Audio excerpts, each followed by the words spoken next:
संसार सोडून जाणं, ते बिचारे जाते, ती पण काही सोपी गोष्ट नाहीये.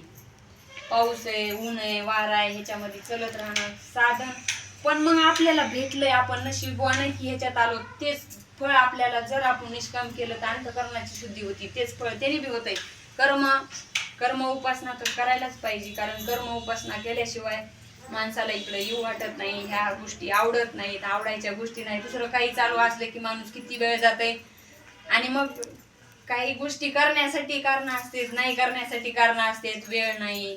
पण खरं गोष्ट असं असते की आवड नसली की सवड नसते, आवड असल्यावर सवड पण भेटत असते. सगळ्यालाच मोजून 24 तास जो वेळ आहे एवढा सगळ्यांनाच आहे. झोपीचा आहे, बाकीच्या कामासाठी, त्याच्यामुळे वेळ नाही अशातला प्रकार नाही.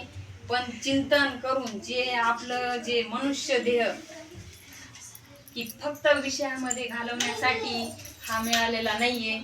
एक विषय संपला की दुसरा मिळवणे तसं, आणि 5 विषय तुमच्या आमच्यामध्ये सगळ्यामध्ये आहेत, ते कुठं सोडता येत नाहीत, काही नाही. पण कोणते कर्म करायचे, कोणते करायचे नाही, काय करायचं काय नाही, आणि सतत सतत जे खायचं नाही ते खायचं, जे प्यायचं नाही ते प्यायचं, जे करायचं नाही ते करायचं. या सगळ्या गोष्टीचं जास्त म्हणजे वेळ आपला त्याच्यात जातोय. म्हणून अशा की याच्यामध्ये गोडी आवड निर्माण होत नाही. म्हणून असे कार्यक्रम पण व्हायला पाहिजेत.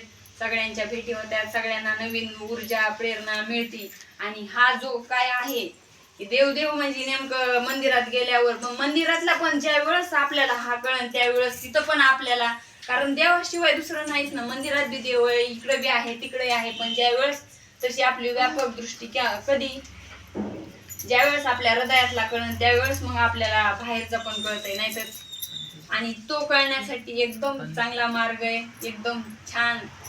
जसं की म्हणले एक कशी म्हणजे किती गोडी पाहिजे, की किती विश्वास पाहिजे गुरुच्या वचनावर.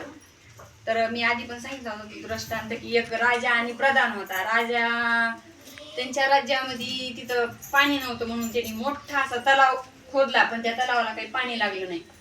मग एके दिवशी